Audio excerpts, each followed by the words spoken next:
Oke, benar. Gimana Bang Butitin? Jadi waktu malam itu kejadian, ada pendapat berbeda bahwa Farhat tuh mau melaporkan Sudirman.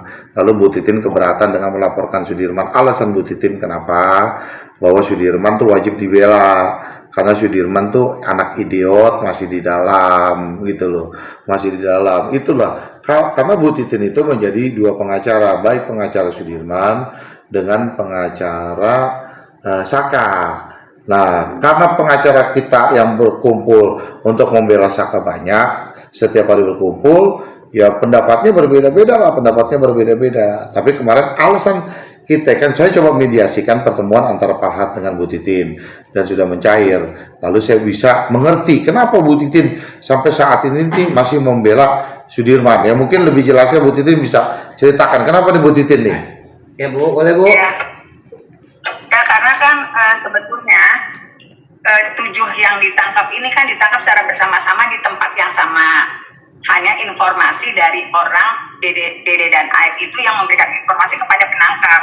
Jadi saya yakin betul yang 7 ditangkap secara bersama-sama ini tidak memiliki kesalahan seperti yang dituduhkan gitu.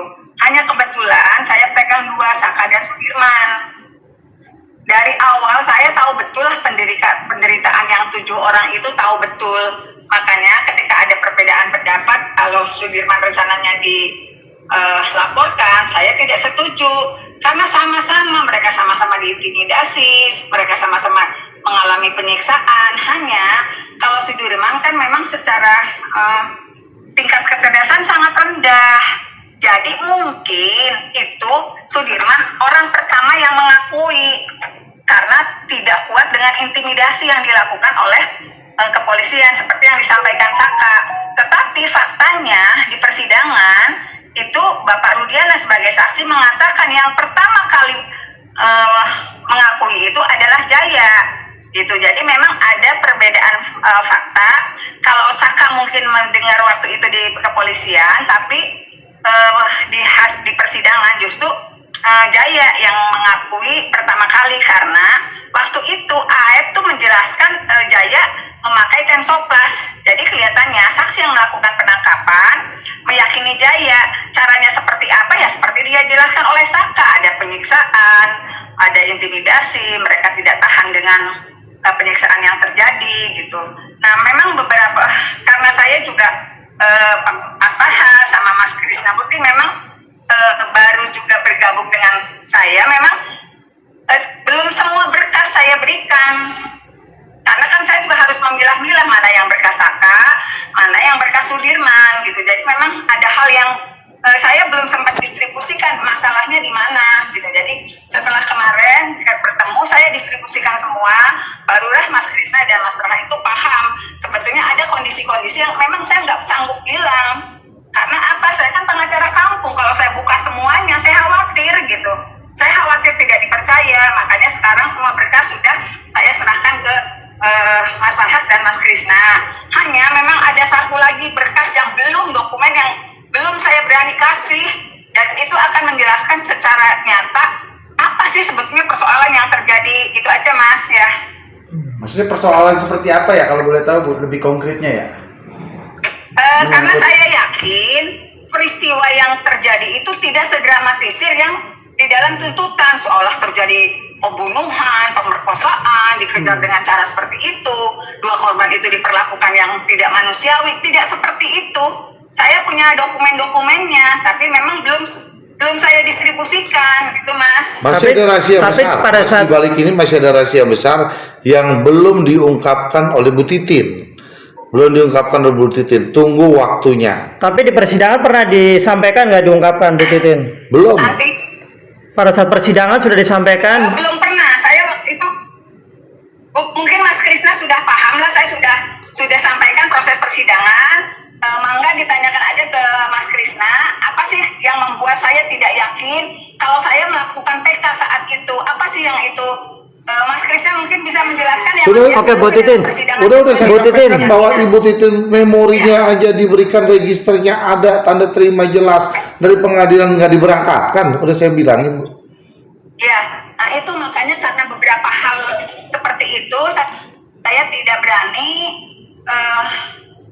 mengajukan PK. Di samping itu keluarganya juga ketika saya menyatakan ini ada nih satu upaya hukum lagi PK, cuman ketika istiharoh ternyata yang dilihat itu hanya baju tahanan, makanya mereka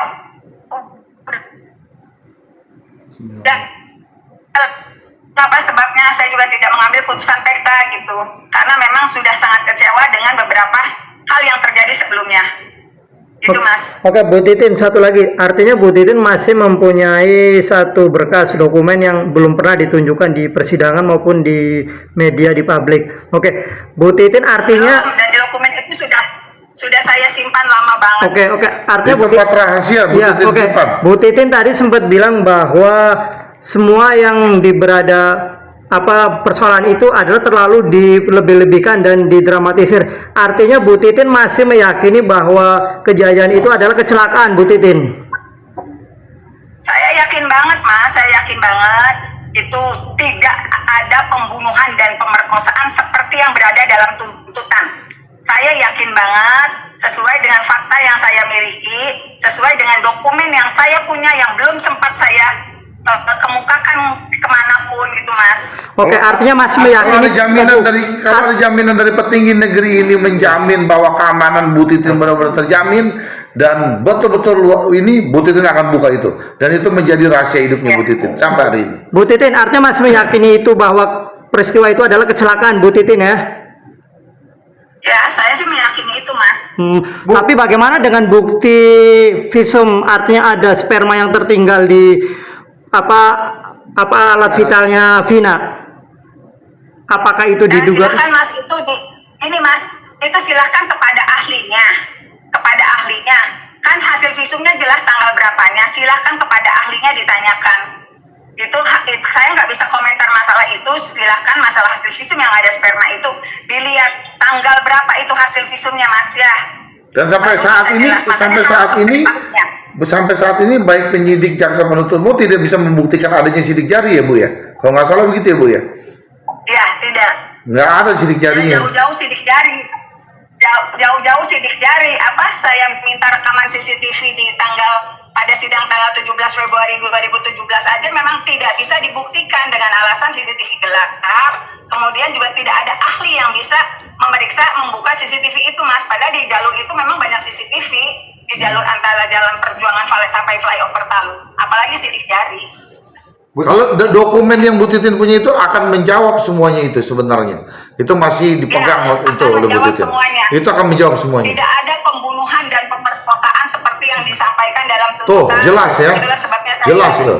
Ya. Dokumen itu. Bu Titin, terkait statement Bu Titin nih soal emang ini Bu Titin mengatakan ini kecelakaan, ini Bu Titin sendiri nggak ada intervensi ya Bu ya? Artinya intervensi dari orang untuk melakukan statement seperti ini Bu ya? Terkait dari pemerintah statement dari Bu Titin. Ya intervensinya siapa Mas? Orang saya juga kan saya pegang perkara ini dari 2016-2017 Mas. Saya masih punya dokumen yang belum sempat saya buka. Masih ada dokumen yang belum berani saya buka. Alasannya Bu? Wah ini bahaya masalah keamanan Bu Titin ini. Iya ini masalah keamanan ini. Ya kan kita doakan aja semoga dalam waktu dekat akan ada Bu Titin akan bertemu dengan petinggi dan bisa dibuka dokumen itu ya. Oke. Siap. Baik Bu Titin, makasih Bu Titin. Yo mari Bu Titin.